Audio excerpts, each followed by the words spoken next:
Review of blood hounds season 2.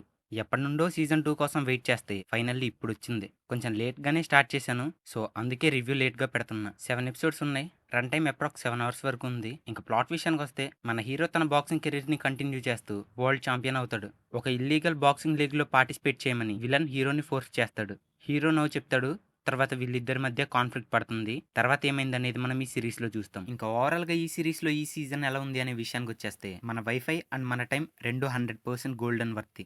Season 2లో first episode నుండి new క్యారెక్టర్స్ని ఎస్టాబ్లిష్ చేస్తూ స్టోరీని ఫాస్ట్‌గా సెటప్ చేసుకుంటూ వెళ్ళిపోతారు. Fast paced screen play, so bore కొట్టించకుండా మనల్ని చాలా ఫాస్ట్‌గా ఆ వరల్డ్‌లోకి తీసుకెళ్ళిపోయారు. సీజన్ 1లో యాక్షన్ సీక్వెన్సెస్‌తో పాటు రైటింగ్ కూడా ఎక్సలెంట్ ఉండిద్ది. స్టోరీ, స్క్రీన్ ప్లే అన్నీ సూపర్ ఉంటాయి. బట్ సీజన్ 2లో రైటింగ్ మరీ సీజన్ 1 అంత రేంజ్‌లో ఉండదు. అలా అని బ్యాడ్ రైటింగ్ అనట్లేదు. రైటింగ్ వైజ్ సీజన్ 1 కన్నా కొంచెం తక్కువ. సీజన్ 2లో మెయిన్లీ యాక్షన్ సీక్వెన్సెస్ మీద చాలా బాగా ఫోకస్ చేశారు. ఈ సీజన్లో ఇంట్రడ్యూస్ చేసిన క్యారెక్టర్స్ చాలా బాగున్నాయి. ప్రొసీడింగ్స్ కొంచెం రెగ్యులర్గా అనిపించిన ఇంటెన్స్ యాక్షన్ సీక్వెన్సెస్ వల్ల డ్రామా బాగా వర్కౌట్ అయింది. ప్రతి ఎపిసోడ్లో back to back action sequences వస్తూనే ఉంటాయి. అందులో ఒక్కటి కూడా అన్నెసెసరీగా పెట్టారు అనే ఫీలే రాలేదు. ఏదో ర్యాండమ్గా యాక్షన్ సీక్వెన్సెస్ వచ్చేసినట్టుండవు. రైటింగ్తో యాక్షన్ సీక్వెన్సెస్లో టెన్షన్ని బిల్డ్ చేశారు. ఏదో వన్ సైడ్ కొట్టుడు యాక్షన్ సీక్వెన్సెస్ కాదు, క్యారెక్టర్స్కి బౌండరీస్ ఉంటాయి. Extraordinary action choreography and energetic performances. ఒక ముక్కలో చెప్పాలంటే యాక్షన్ సీక్వెన్సెస్ మాత్రం చింపేశారు. యాంటాగనిస్ట్ క్యారెక్టర్ ని స్ట్రాంగ్ గా బాగా డిజైన్ చేశారు. విలన్ ఫైట్ సీన్స్ లో ఒక కైండ్ ఆఫ్ భయం, టెన్షన్ ని బిల్డ్ చేశారు.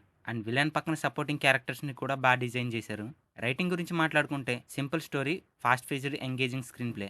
అక్కడక్కడ గ్రాఫ్ కొంచెం డౌన్ అయిన ఫీల్ వచ్చింది. బట్ అది పెద్ద ఇష్యూ అయితే కాదు. ప్రతి ఎపిసోడ్ ఎండింగ్ లో ఇచ్చే క్లిఫ్ హ్యాంగర్ చాలా బాగా వర్కౌట్ అయ్యాయి. అండ్ ఎమోషనల్ సీన్స్ కూడా బాగా వర్కౌట్ అయ్యాయి. ముఖ్యంగా యాక్షన్ సీక్వెన్సెస్ గురించి మాట్లాడుకోవాలి. సిరీస్ లో మెయిన్ హైలైట్ అవే. ప్రతి ఎపిసోడ్ లో యాక్షన్ సీక్వెన్సెస్ అనేవి వస్తూనే ఉంటాయి. యాక్షన్ కొరియోగ్రఫీ నెక్స్ట్ లెవెల్ ఉంది. యాక్షన్ సీక్వెన్సెస్ లో యాక్టర్స్ పర్ఫార్మెన్సెస్ కూడా ఎక్సలెంట్. అసలు వాళ్ళ ఎఫర్ట్స్ క్లియర్ గా కనిపిస్తున్నాయి. టెక్నికాలిటీస్ విషయానికి వస్తే background score and production quality good. Cinematography చాలా బాగుంది. యాక్షన్ సీక్వెన్సెస్ లో కెమెరా మూవ్మెంట్స్, ఫ్రేమింగ్ చాలా బాగుంది. Coming to the performances, main leads అందరూ వాళ్ళ రోల్స్ కి 100% న్యాయం చేశారు. రెస్ట్ ఆఫ్ ది రిమైనింగ్ అందరూ గుడ్. ఫైనల్లీ ఈ సిరీస్ కి నేను ఇచ్చే రేటింగ్ ఏ pure diamond star. Must watch series ఇది, అస్సలు మిస్ అవ్వద్దు. నెట్ఫ్లిక్స్ లో స్ట్రీమింగ్ అవుతుంది. తెలుగు లాంగ్వేజ్ లో లేదు, ఇంగ్లీష్ ఆర్ కొరియన్ మీ ఇష్టం. ఛానల్లో కాంటెంట్ చెక్అవుట్ చేయడం మర్చిపోవద్దు.